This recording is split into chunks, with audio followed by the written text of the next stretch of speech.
ஏய் சாப்பிடவா அப்படின்னு பேசுகிறதா இருந்ததுன்னா இங்கிலீஷில், உதாரணத்துக்கு காலை வேலையில் சாப்பிட கூப்பிடுறீங்க அப்படின்னா கம் டு பிரேக்ஃபாஸ்ட் அப்படின்னு பேசலாம். மதிய வேலைக்கு ஏய் சாப்பிடவா அப்படின்னு பேசுகிறதா இருந்ததுன்னா கம் டு லஞ்ச் அப்படின்னு பேசலாம். இரவு வேலைக்கு சாப்பிட கூப்பிடுறீங்க அப்படின்னா கம் டு டின்னர் அப்படின்னு பேசலாம். சாப்பிடவா அப்படின்னு யாரை பார்த்து பேசுவோம்? நமக்கு உரிமையானவங்கள்ட்ட பேசுவோம். இந்த மாதிரி எல்லாத்துக்கிட்டையும் சாப்பிடவா அப்படின்னு பேச முடியுமா? சாப்பிட வாங்க அப்படின்னு பேச வேண்டிய சூழ்நிலை வரும் இல்லையா? அப்போ எப்படி பேசலாம்? அந்த வாங்க சாப்பிட வாங்க அப்படின்னு மரியாதையாக கூப்பிடணும்.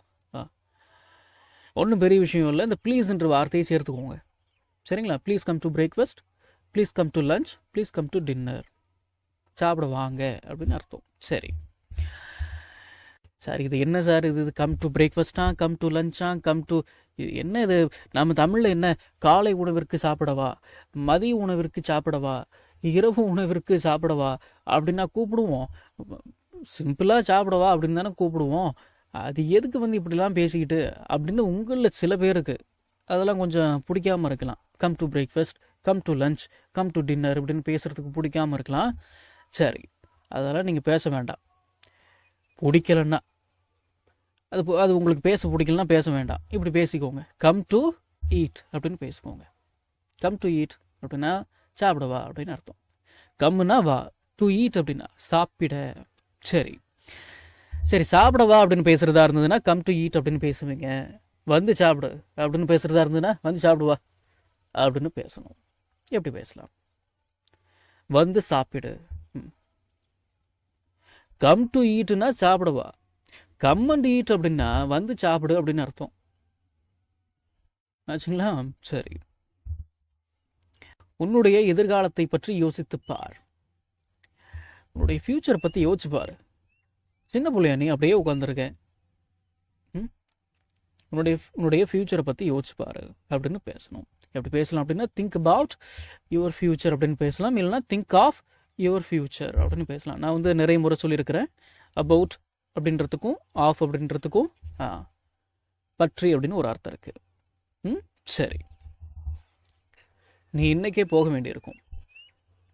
நீ இன்னைக்கே போக வேண்டி இருக்கும் அப்படின்னு பேசணும். எப்படி பேசலாம்? கொஞ்சம் யோசிக்கலாமே.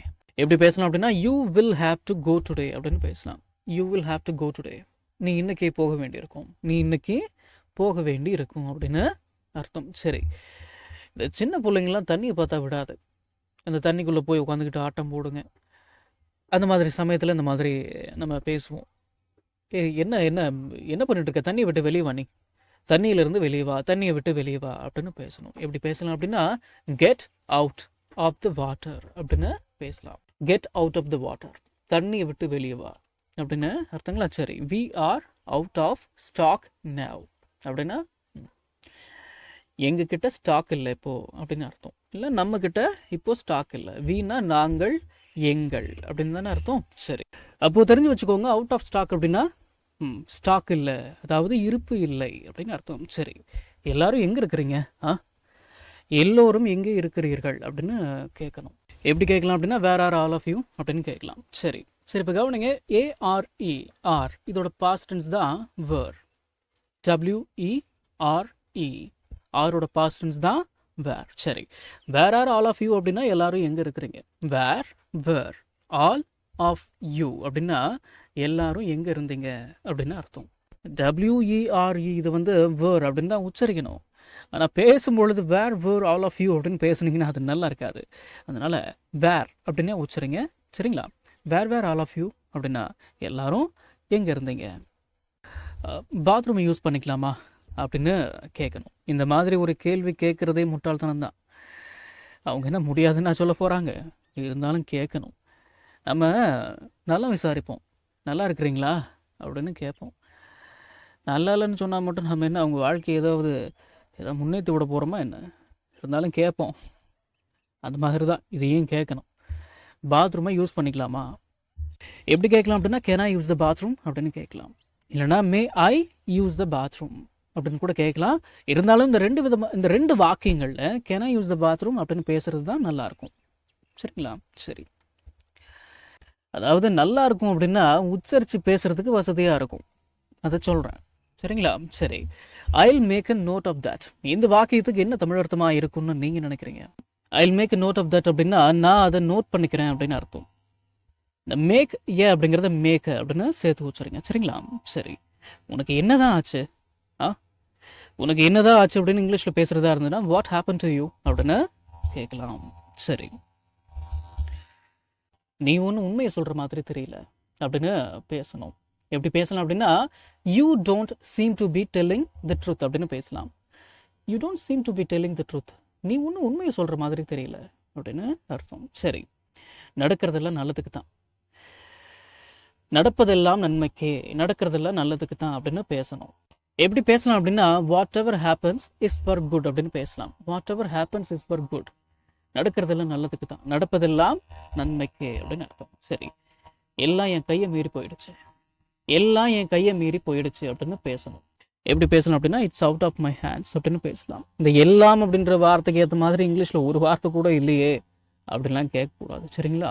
It's out of my hands அப்படின்னா எல்லாம் என் கையை மீறி போயிடுச்சு அப்படின்னு அர்த்தம். சரி. எல்லாம் நம்ம கையை மீறி போயிடுச்சு அப்படின்னு பேசணும். எல்லாம் நம்ம கையை மீறி போயிடுச்சு.